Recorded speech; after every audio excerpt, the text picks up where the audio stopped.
उसकी dead body अस्पताल से गायब हो गई। अब उनके घर वालों को क्या जवाब दूंगा? जाओ ढूंढो लाश को। अस्पताल में एक डॉक्टर अपने कर्मचारी पर गुस्सा हो रहा था। अस्पताल में काम करने वाले रहीम चाचा अपने साथियों के साथ एक लाश को पूरे अस्पताल में खोज रहे थे, पर लाश गायब हो चुकी थी। कुछ दिन बाद राधिका और तुषार अपने नए घर में रहने के लिए आ गए थे। वाह यार, कितना बढ़िया घर खरीदा है तुमने। राधिका की बातों से लग रहा था कि उसे ये घर काफी पसंद आ गया था। तुषार ऑफिस गया था और राधिका घर में अपने लिए किचन में कुछ खाने के लिए तैयार कर रही थी कि तभी उसे दरवाजे की बेल बजने की आवाज आई। हाँ, 1 मिनट, आती हूँ। उसने आवाज दी और किचन से निकलकर बाहर के दरवाजे की तरफ चलने लगी।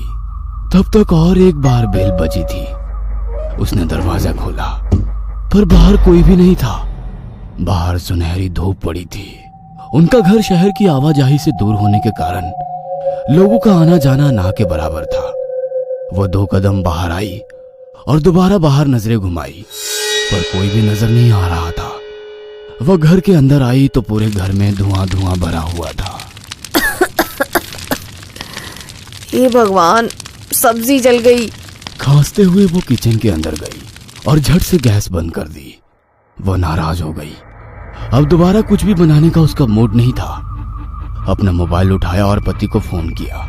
हेलो तुषार, मुझे भूख लगी है, कुछ खाने को ले आओगे? राधिका, ऑफिस में बहुत काम है। मैं कुछ नहीं जानती, मुझे बहुत भूख लगी है। और उसने जोर से फोन पटक दिया और जाकर सोफे पर लेटे लेटे टीवी देखने लगी। तभी उसे अपने पीछे वाली सीढ़ियों पर किसी के चलने की आवाज आने लगी। उसने मुड़कर देखा तो कोई नहीं था। वह दोबारा टीवी देखने में मशगूल हो गई। तभी डोरबेल बजने की आवाज आई। तुषार होगा। हाँ, जल्दी से जाकर उसने दरवाजा खोला। बाहर एक डिलीवरी बॉय खाने का पार्सल लेकर खड़ा था। वो समझ गई कि तुषार नहीं आ सकता, इसलिए उसने पार्सल भेजा है। पार्सल की थैली लेकर वो अंदर आई। थैली टेबल पर रखकर उसने थैली का मुंह खोला ही था कि झट से थैली से बाहर निकले एक काले चिपचिपे हाथ ने उसका गला दबोच लिया और वो होश में आ गई। लगातार डोरबेल बजने की आवाज आ रही थी और वो अभी भी सोफे के ऊपर लेटी हुई थी। हाँ, काफी डरावना सपना था। कहते हुए वो दरवाजा खोलने गई, लेकिन बाहर कोई नहीं था। ये क्या हो रहा है मेरे साथ? अपना सर पकड़कर वो अंदर आई और दरवाजा बंद करने के लिए मुड़ी, पर दरवाजे पर खड़े उस लड़के को देख उसका दिल एकदम से धड़का। डोरबेल तुम्ही ने बजाई थी ना? जी नहीं, मैं तो अभी अभी आया हूँ, सर ने पार्सल भेजा है। उस लड़के ने थैली आगे की। उसे देखकर राधिका की धड़कन ही रुक गई। वो वही थैली थी जो उसने अभी सपने में देखी थी।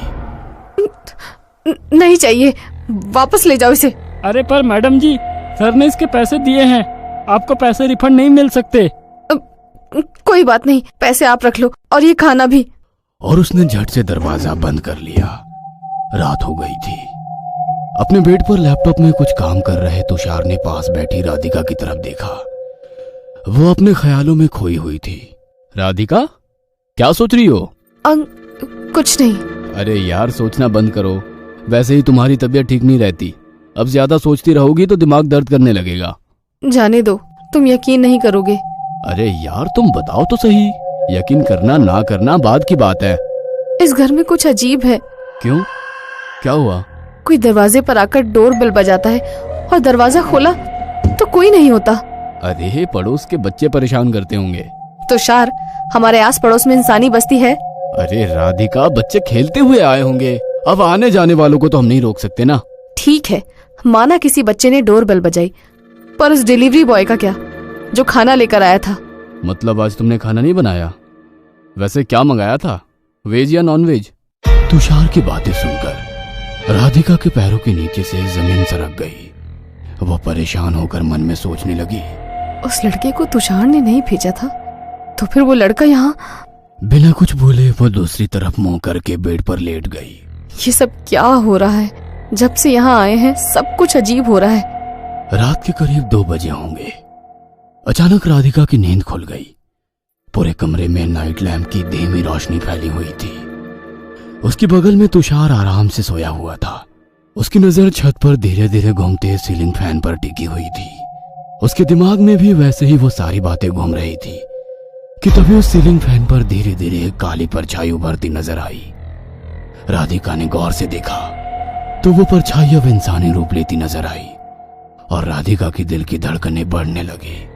तुषार को जगाने के लिए उसने अपना हाथ उठाना चाहा, पर जैसे उसका जिस्म अकड़ चुका था, वो बिल्कुल भी खुद को हिला नहीं पा रही थी। उसने तुषार की तरफ नजर तिरछी करके देखा तो वो आराम से सोया हुआ था। वो दोबारा उसने सीलिंग फैन की तरफ देखा और मानो उसका कलेजा कांप गया।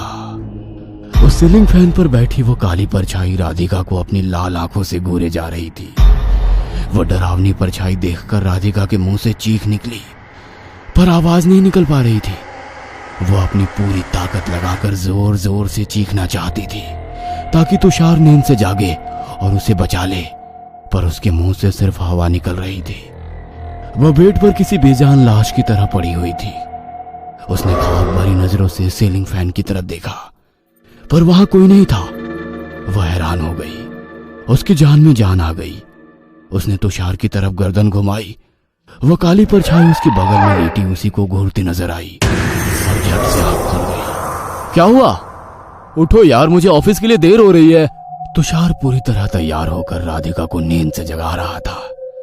राधिका ने घड़ी की तरफ देखा तो 8 बजने को थे। ये लो चाय पियो। तुषार ने चाय की कप राधिका के हाथ में दिया।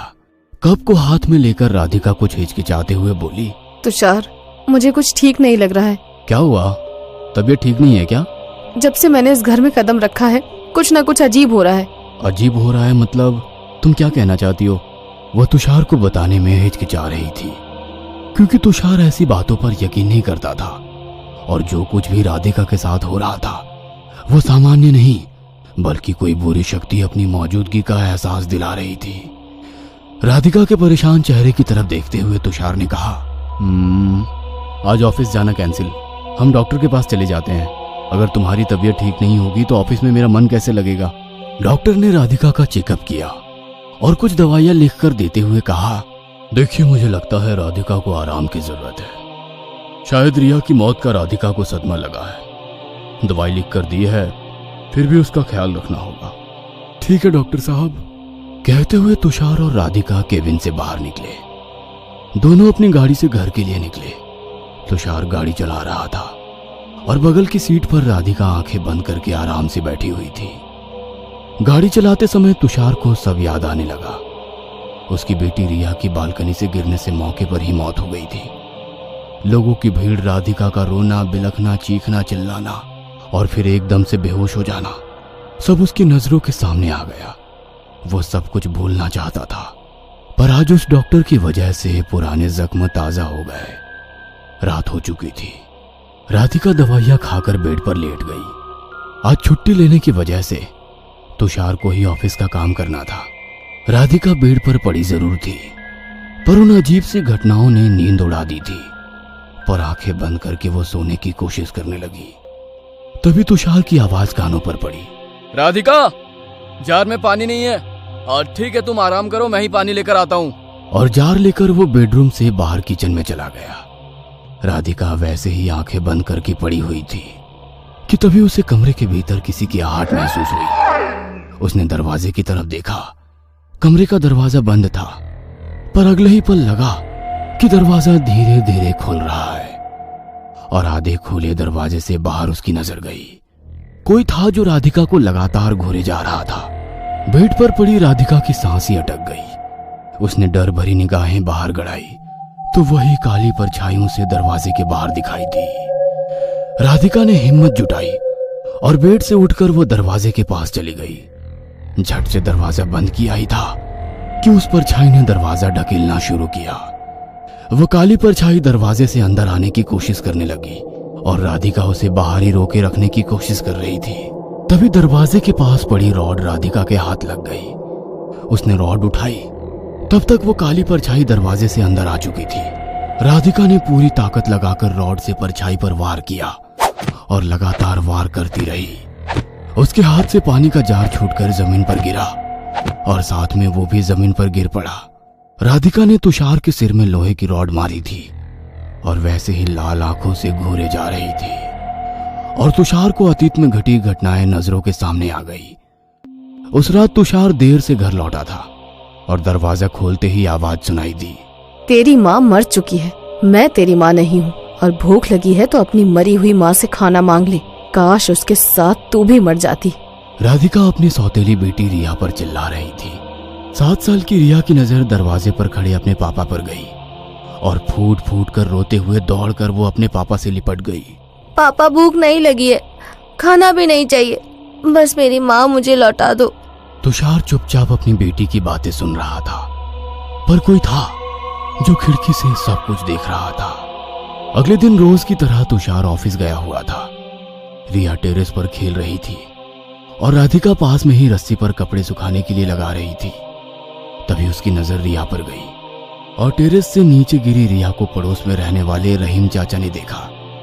जख्मी रिया को हाथ में उठाकर वे अस्पताल की तरफ दौड़े। तुषार ऑफिस में काम कर रहा था कि तभी टेबल पर रखे मोबाइल की रिंग हुई। उसने फोन उठाया और अस्पताल में भागता हुआ आया। उसे देखकर राधिका जोर जोर से रोने लगी। रिया रिया टेरेस से गिरकर मर गई है, कहकर राधिका ने बेहोश होने का नाटक किया।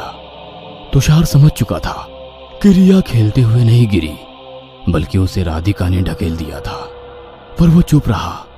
तभी डॉक्टर साहब ने हिचकिचाते हुए तुषार से कहा, देखिए, हम आपसे माफी मांगना चाहते हैं क्योंकि आपकी बेटी की लाश गायब हो गई है। और राधिका ने उसके बदले मोटी रकम ली थी। जमीन पर पड़े तुषार की आंखों के सामने सब कुछ तैरने लगा। उसके सिर से खून बह रहा था और राधिका लगातार उसके सिर पर वार किए जा रही थी। और तभी एक पल के लिए उसे राधिका में अपनी मरी हुई पत्नी नजर आई और वो बेहोश हो गया। कुछ दिन बाद राधिका पर अपने पति के खून का इल्जाम था, पर उसकी दिमागी हालत ठीक ना होने की वजह से उसको मेडिकल जांच के बाद इस अस्पताल से मेंटल हॉस्पिटल भेजा जा रहा था। 2 कर्मचारी राधिका को गाड़ी की तरफ ले जा रहे थे। उसे देखकर इंस्पेक्टर साहब ने कहा, बुरा हुआ बेचारी के साथ। कुछ दिन पहले बेटी टेरेस से गिरकर मारी गई, उसकी लाश भी नहीं मिली, और अब पति के खून का इल्जाम। पागल हो गई बेचारी। वैसे डॉक्टर साहब, उस बच्ची की लाश का कुछ पता चला? देखिए, ये तो पुलिस का काम है और हमें आपसे पूछना चाहिए। जांच चल रही है, देखेंगे। इतना कहकर वे चले गए। तभी अपने एक कर्मचारी की तरफ देखते हुए डॉक्टर साहब ने कहा, रहीम चाचा, आपका एहसान मैं जिंदगी भर नहीं भूलूंगा। अगर आपने हमें इस औरत की असलियत नहीं बताई होती तो आज। आगे कुछ बोलते तभी उनके फोन की रिंग हुई। उन्होंने फोन रिसीव किया। उनकी पत्नी ने वीडियो कॉल किया था। वह बहुत खुश लग रही थी। हेलो, उसने आज मुझे माँ कहकर पुकारा। हमारी खुद की तो कोई औलाद नहीं, पर अब भगवान से कोई शिकायत नहीं है। कहते हुए उन्होंने कैमरा डाइनिंग टेबल की तरफ किया। रिया जिंदा थी और कुर्सी पर बैठी खाना खा रही थी।